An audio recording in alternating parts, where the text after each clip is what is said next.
Hello, West Ham fans. Are we in a state of transition, not just with the team, but with the club?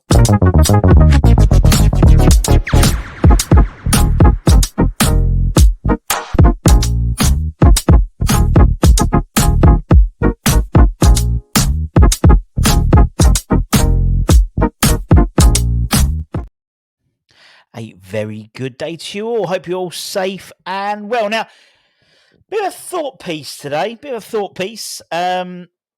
Are we in a state? We've spoken about being in a transition, but are we really in a state of transition? Or are we part of a bigger plan when it comes to West Ham? Is it a case of being in project transition, with it being a case of maybe short-term pain for long-term gain? Maybe that is the strategy we're all looking at, particularly with this fabled project that Tim has obviously been convincing new signings that of over the last 18 months. What is the project? What is the project, Tim? Could there possibly be light at the end of the tunnel? A couple of weeks, I alluded to this when we were talking about the 26-27 season, and basically saying how it could be a bumpy year for West Ham when it comes to sort of a clean slate. Maybe a new shirt sponsor, maybe the new shirt manufacturer, stadium ownership, all seemingly those deals coming to a head at roughly the same amount of time. And I wanted to look at that again in terms of this idea. And I was talking to Adam at Dad's Our Pod a day or so ago, and we were talking about it in a bit more detail. And I put together that, is it the whole short term pain for long term gain? Because it does seem like that a lot at the moment. We've got a lot of fans who are quite disillusioned with the team at the moment. A lot of people in our group chat, the West Ham Network group chat, again, who aren't really bothered about this season, really. And, is it, well, not even the season, aren't bothered with the team at the moment. And I think it's fair to say there's hangovers from the previous few years, and they're still very much apparent. We know that, the squad needed some major surgery this summer, has just gone. And indeed, we've got at least 5 players who are out of contract next summer, plus, transfer release clauses for Kudus and Paqueta. It could come into effect as well. So again, there's going to be some squad jiggery pokery needed. But what I'm going to talk about is very much more speculative, in all honesty. But hopefully, a bit like when you do an exam, I'm going to show my workings out. So hopefully, you can see where I'm coming from. And what I really want is to hear from you. I want your comments, your opinions of what we're talking about now. And the idea is, over the international break, we're going to do a part 2, definitely a 2-parter, where we're going to take your comments, your views about this, and probably do it as a live as well. So people can talk live on the show about it. So very much a 2-parter. But the 4 areas I want to concentrate on are, as you could probably imagine, would be the coach, the stadium, the shirt manufacturer, and the shirt sponsorship. So if we started with Julien, now I'm going to, and again, this could all change. This could all change at the weekend if we don't get a decent result against Everton, by what we're led to be believed. If we believe that or not, I don't know. But he was given a 2-year deal. But it was only a 2-year deal, albeit, as we said, with the 3rd-year option if we get into Europe in the first 2 years. Now, I would suggest, the fact being a 2-year deal, his appointment isn't viewed as a long-term one by the board. If it was, he would have been given a much longer, 3-4 years, in terms of, we've given Jarrod Bowen a 7-year deal, for example. So the fact he's been given a 2-year deal, as I said, with the proviso of a 3rd-year deal, in my eyes, does suggest that it's not a long-term appointment. It's not a long-term vision. He was a cheap appointment. Let's be honest. He was out of work. He has some Premier League experience. So there's a number of tick boxes. He is an international manager. He's managing Europe as well. So some would say a relatively safe pair of hands. Now, it can be argued that this is actually what is required at the moment when it comes to West Ham, of where we are at the moment. We've had a period of relative success. And when people go, oh, well, we have a relative success. We've had 3 successive trips in Europe, which is the first time ever in our history we've done that. But with a squad which, to here or there, was pretty much the same. You know, a few pieces changed every year rather, but there was a number of players who were there for a long period, and it needed a major rehaul. As I said, I think it's about 20 players. You know, 9, 10 in, 9, 10 out. You know, so it's a massive swing in terms of the squad. Now, I think it's fair to say this wouldn't have happened if David Moyes was still manager. Would have carried it on, trickling effect, maybe 2 or 3 out, 2 or 3. So something major needed to happen. Obviously, the appointment of Tim Steindem as director of football, sporting director, whatever his title is, that was sort of stage 1, and definitely then the stage was getting in a head coach rather than a manager, stage 2. Now, I think the first thing on Tim's agenda was, as soon as stage 1, as stage 2 had been complete, i.e. a new manager or a new head coach was going to come in, that was the first thing to do, was get a squad rehaul. And with Tim's new recruitment powers, and not having a manager in place who could veto any transfer activity, which is what he had under David Moyes, very much had his wings clipped, I think, for the first year or so in the project. But now, not now at all. Now he is, numero uno when it comes to recruitment. So I'm going to suggest that the whole thing about Julian Lopetegui is he's not a long-term appointment. He's an experienced head, and he was there to help shape the new squad. Now I'm going to suggest, the project, which is what Tim has been talking to, as the likes of Kudus, and they were all won over by Tim talking about the project, would be, I think, for a younger, more progressive head coach in charge. We needed this initial squad transition period in order to get to the squad in the shape which would work for a younger head coach. A younger head coach coming in and then having to work with, and in essence, having to work with a brand new squad, and it's not better. The idea is, you look at the Brighton model where literally they moved Potter, 𝙊𝙉𝙄𝙉𝙄𝙊𝙉, 𝙊𝙉, the 3 of them, and there hasn't really been a break in play, really. That's the modern way of dealing with a football club. You have a strategy, you have a recruitment, and then the head coach is part of that, and that's what I think is going to happen.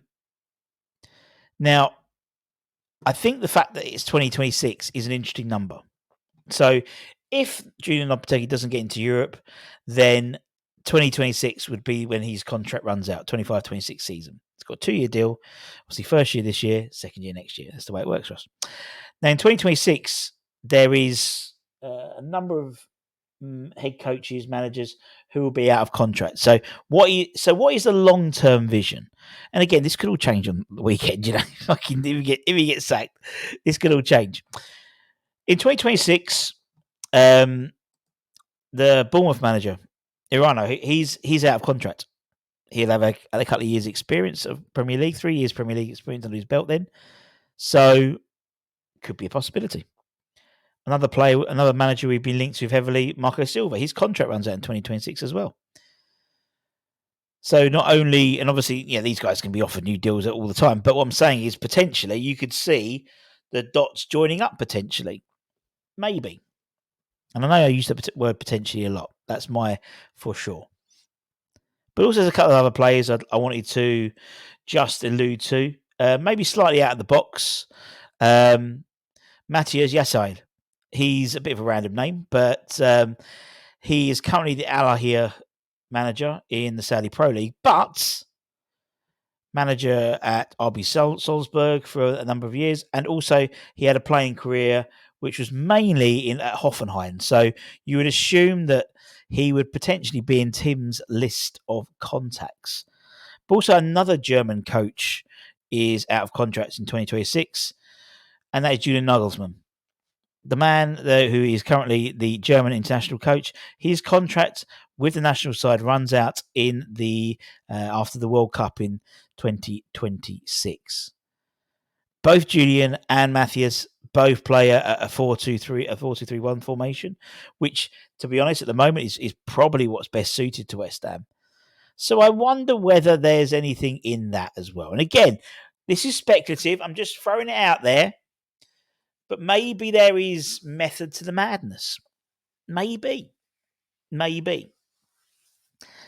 again, the whole idea of this whole thing we're doing is to get your views. So let me know what you think about that. There's I mean, people will turn to someone like Will Steele.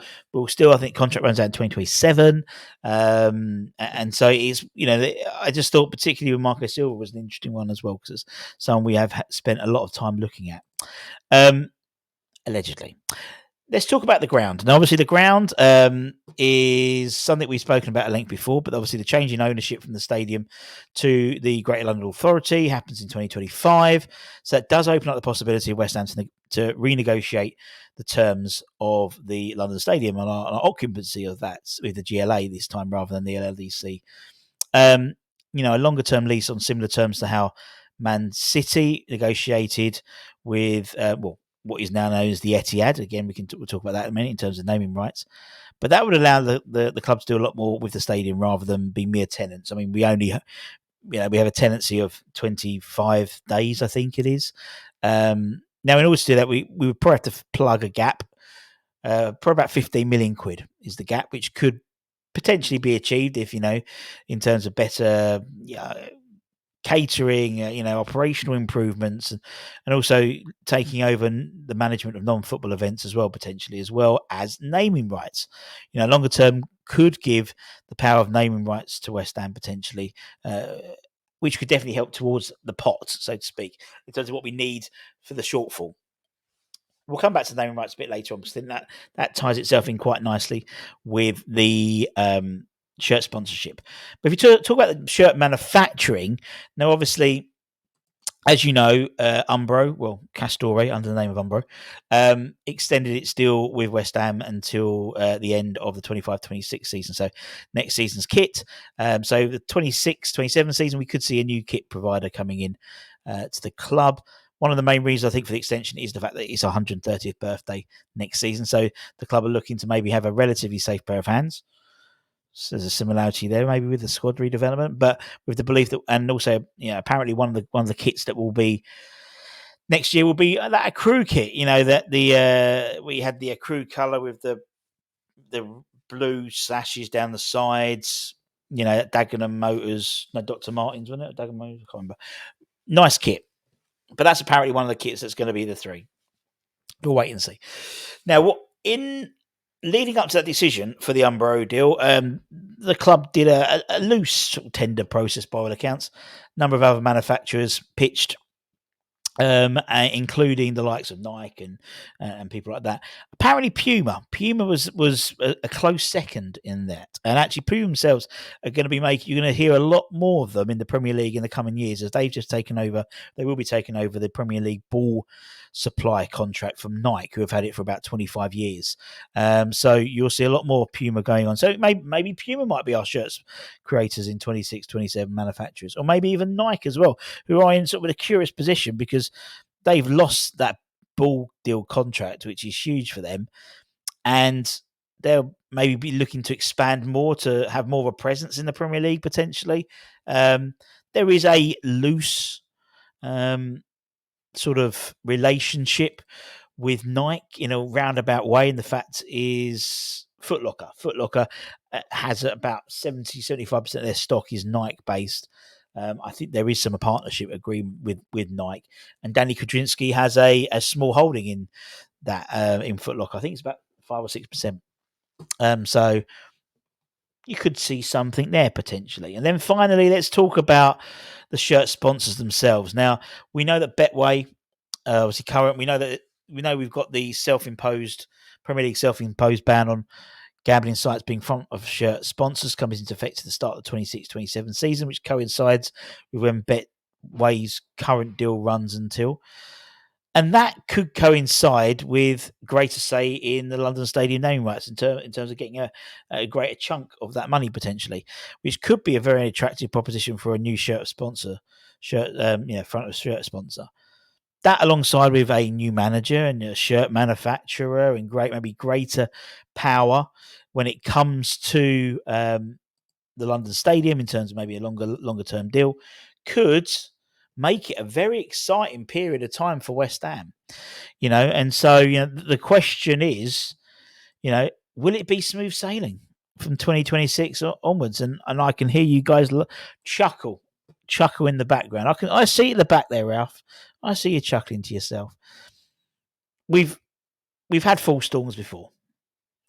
And there's enough evidence to suggest it's the latter in terms of laughing about the fact it being a smooth sailing process or not. It could be a case easily that it could be like Groundhog Day. We've had these situations before. We had these sort of watershed moments. Is that the right expression? But these sort of breakpoint moments, we're thinking, this is it. Getting into Europe, this is it. Moving from Bowling to London Stadium, this is it. And this could be and this could be a similar situation. But the stars do seem to be aligning. Now, this is just me purely speculating that. But I'd be fascinated to know what you guys think, because that's what this channel's all about. It's all about you guys. So, as I said, we're going to do this as a part 2-er, but I wanted to get my thoughts out there and then give you guys the opportunity to come back with your thoughts, be as thorough in those comments as possible. We're going to read through them. We're going to do a part 2 over the international break, which will probably be a live show, which will give you the opportunity to come and talk about, it's, as I said, is it a case where we have to go through this short-term pain for long-term gain when it comes to West Ham? Is that where we are now? Are we really in project transition? Anyway. And that's it, my friends. If you're new around here, don't forget to like, comment, share, all that good stuff. And give us a little comment. Let us know what you think about that sort of brain dump. But anyway, take care. Stay safe. Stay warm. Stay humble. Keep the faith. And come on, your irons. Much love. Bye-bye.